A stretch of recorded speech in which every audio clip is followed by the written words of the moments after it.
Հայաստանի Հանրապետությունը պետք է պաշտպանենք։ Պետք է պաշտպանենք շատ պինդ, պետք է պաշտպանենք շատ ամուր։ Իսկ ինչ է պետք երկիրը պինդ ու ամուր պաշտպանելու համար։ Ըստ Նիկոլ Փաշինյանի ինքն ու իր թիմակիցները դրա համար պետք է միլիոնավոր դրամների պարգևավճարներ ստանան։ Երեկ այս շենքում որոշվեց հերթական պարգևավճարների համար 4 միլիարդ 600 միլիոն դրամ հատկացնել։ Վերջին 4 ամսվա ընթացքում միլիարդներով հաշվվող սա երկրորդ պարգևավճարների փաթեթն է, որը կառավարությունը հաստատեց միաձայն։ Ֆակտոր TV-ին կառավարության հրապարակած փաստաթղթերի ուսումնասիրությամբ պարզել է, թե 4 միլիարդ 600 միլիոն դրամն ինչպես է բաժանվելու գերատեսչությունների միջև։ Այսպես ազգային ժողովին կտրվի պարգևատրման ֆոնդից ամենամեծ գումարը 667 միլիոն դրամ։ Սա ընդհանուր գումարի 14.5%-ն է։ Վարչապետի աշխատակազմը 526 միլիոն դրամի պարգևավճար կստանա։ Պաշտպանության նախարարությունը 275 միլիոն դրամի, էկոնոմիկայի նախարարությունը 205 միլիոն դրամի, արդարադատության նախարարությունը 189 միլիոն դրամի, ներքին գործերի նախարարությունը 187 միլիոն դրամի, արտաքին գործերի նախարարությունը 166 միլիոն դրամի, կրթության, գիտության, մշակույթի և սպորտի նախարարությունը 162 միլիոն դրամի, տարածքային կառավարման և ենթակառուցվածքների նախարարությունը 134 միլիոն դրամի, ֆինանսների նախարարությունը 116 միլիոն դրամի, առողջապահության նախարարությունը 106 միլիոն դրամի, շրջակա միջավայրի նախարարությունը 104 միլիոն դրամի, բարձր տեխնոլոգիական արդյունաբերության նախարարությունը 102 միլիոն դրամի։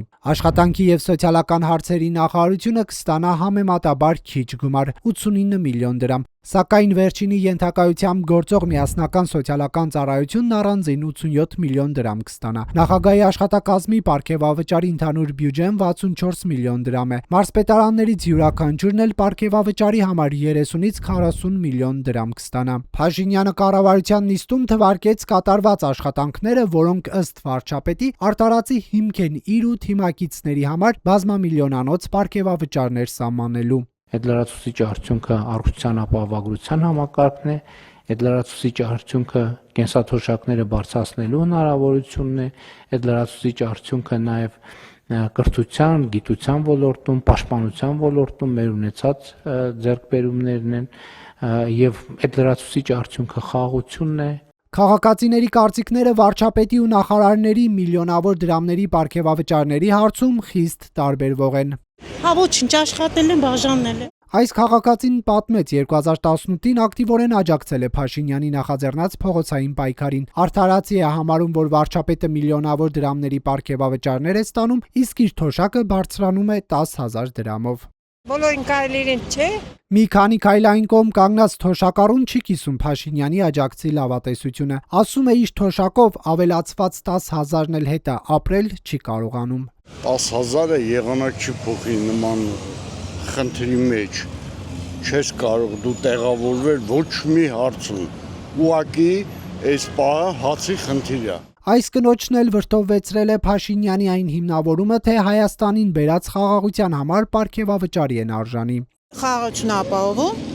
Արցախը որ հանձնեց էդ էր խաղաղության արդյունքը։ Լավ աշխատանք տեսնում եք, որ պարգևավճարի է արժանի։ Էդ այսչան չէ։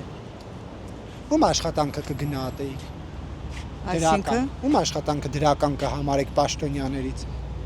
Արարատ Միրզոյանն։ Ըստ պետական վիճակագրական կոմիտեի տվյալների 2026 թվականի հունվարին 2025 թվականի դեկտեմբերի համեմատ հացը թանկացել է 0.1%-ով, ձուն և կաթնամթերքը 1.6%-ով, ձեթի և կարագի գներն աճել են 0.3%-ով, 0.4%-ով էլ միսն է թանկացել։ Ամենաշատն աճել է կարտոֆիլի գինը 21.7%։ Ֆակտոր TV-ի հարցմանը մասնակցած քաղաքացիներից շատերին զայրացնում է գնաճի ֆոնին պաշտոնյաների խոշոր պարգևավճարները։ Սխալ են արել, ժողովուրդը սով է մատնված, մարդիկ կան օրվա հացի փող չունեն, իսկ կառավարությունը իրան ապահովում է։ Ախր այդ հատկացումը պետք է լինի ճիշտ ժամանակին։ Եթե մարդիկ աշխատում են պետությանը օգուտ են բերում, նման դեպքում ողջունելի է, բայց եթե ժողովրդի վիճակը ծանր է, դա արդեն ոչ ցանկալի է։ Շատ վատ, ինչ կարծի։ Հա, ժողովուրդը սոված է։